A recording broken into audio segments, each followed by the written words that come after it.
대한민국 수영계가 위기에 몰렸습니다. 일본인들은 한국 원탑 선수였던 박태환이 약물 투여 혐의로 국제수영연맹으로부터 18개월간의 선수 자격 정지 징계를 받고, 게다가 2014 인천 아시안게임에서 획득한 모든 메달, 은메달 1개와 동메달 5개를 박탈당했다며 조롱하는 상황입니다. 하지만 난세에 영웅이 난다고 했나요? 초상집이 될 뻔했던 한국 수영계에 혜성과 같은 인물이 나타났습니다. 이 시각 초미의 관심사가 되고 있는 바로 그 선수, 황선우 선수입니다. 황선우 선수의 뛰어난 기량은 남자 100m 자유형 준결승 출전국가 목록만 봐도 알 수 있을 정도입니다. 오직 한국의 황선우만이 동양인 선수인 것이죠. 약물로 소리소문 없이 없어진 중국의 순양과는 이미 비교도 할 수 없는 레벨입니다. 하지만 피겨의 김연아도 그랬듯 황선우 선수도 훈련할 곳이 없어 많은 어려움을 겪은 것으로 전해집니다. 올림픽 수영장은 수심 3m로 이와 동일한 환경에서 훈련도 해야 기록 단축에 유리한데, 국내의 수심 3m 수영장은 광주 남부대 수영장이 유일한 상황에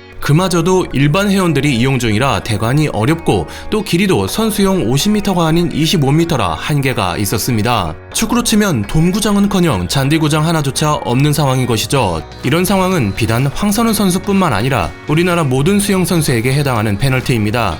김서영 선수는 2019 광주 세계 수영 선수권 대회 이후 도쿄올림픽이 처음으로 수심 3m 수영장이라며 마음처럼 경기가 되지 않아 혼란스럽다고 우리 선수들이 많은 제약 속에서 대회를 치르고 있음을 토로했습니다. 국가대표 선수촌이 있는 진천에도 올림픽 규격의 수영장이 없죠. 황선우 선수는 울며 겨자 먹기로 수심 1.8m인 제주 종합경기장 실내 수영장에서 훈련했다고 합니다. 예전엔 전지훈련도 갔었는데 코로나로 작년과 올해는 이것도 불가능했다고 합니다. 약물로 사라진 박태환 선수가 활동하던 때는 코로나 전이었기 때문에 호주로 전지훈련을 몇 개월씩 다녀오고 그랬죠. 당시에도 수영연맹이 제대로 지원을 해주지 않아 광고 출연료와 사비로 비용을 충당했던 걸로도 유명합니다. 우리나라 네티즌들은 체육협회들이 언제쯤 정신을 차릴 건지 참 체육 인재들이 살아남기 힘든 나라다라고 한탄하고 있습니다. 그 김연아 선수의 최대 약점도 한국 선수라는 것이었다고 웃픈 농담도 주고받으며 말이죠. 한국 양궁이 세계 최강인 건 완전 실력주의를 고수하는 점도 있지만 협회의 지원도 나쁘지 않은 점이 지목됩니다. 이는 2014 인천 아시아게임에서 유명해진 얘기죠. 본선 경기가 열리는 계양 아시아드 경기장에 시설이 열악해 관중석으로 땡볕이 그대로 쏟아져 장시간 앉아있기 힘들었고, 이에 양궁협회가 아시안게임 조직위에 수차례 경기장 개선을 요구했지만 받아들여지지 않자 이런 시설에서 경기를 하는 건 세계 최정상 한국 양궁에 대한 모욕이라며 개막 직전 하루 전날 협회 예산을 이용하여 보도석을 확장하고 철골 구조물을 세워 임시 차양막을 설치했으며 대형 전광판도 세웠습니다. 뿐만 아니라 조직위가 자원봉사자들에게 제공하는 도시락은 유통기한이 지난 것도 있었고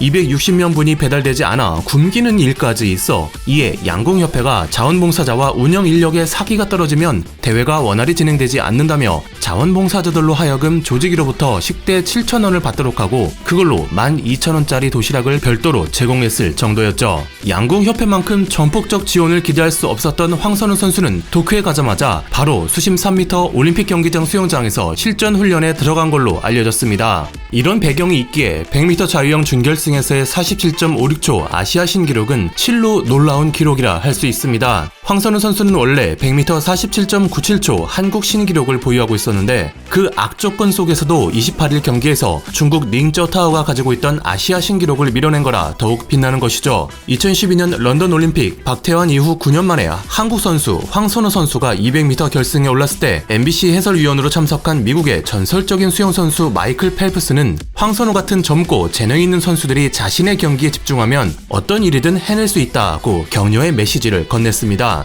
실제로 황선우 선수는 200m 결승에서 100m까지는 펠프스 선수보다 더 빠른 기록을 보였습니다. 비록 100m 결승에서 1위 케일럽 드레셀 선수와 0.8초 차이로 메달을 획득하지 못하고 5위에 그쳤지만 올림픽 자유형 100m 결승에 진출한 최초의 한국인 선수이자 1952년 이후 69년 만에 동양인 최고 기록인 47.82초를 기록했고, 순위로서는 1956년 100m 7위를 기록한 일본의 타니 아츠시보다 높은 5위라는 성적을 거두었습니다. 황선우 선수는 인터뷰에서 100m 결승에 놀랍게도 무전략으로 임했다고 말했습니다. 체격 조건이 월등한 경쟁 선수 대비 불리한 점이 많았기 때문에 물에 뛰어들어 가진 모든 것을 보여주겠다는 마음으로 최선을 다했다고 말했습니다. 비록 메달은 목에 걸지 못했지만 황선우 선수는 국민들이 자신의 이름을 기억해 주었으면 좋겠다. 경주에 크게 부담 갖지 않고 마음을 비워 펠프스가 말했던 것처럼 평정심을 유지하겠다고 말했습니다. 기회는 이제 금요일 남자 자유형 50m가 남았습니다. 박태환의 불상사에 불모지가 될 뻔했던 한국 수영계에 다시금 젊은 인재가 활약하면서 2024년 파리올림픽으로 그 희망의 불꽃이 다시 지펴지게 됐습니다.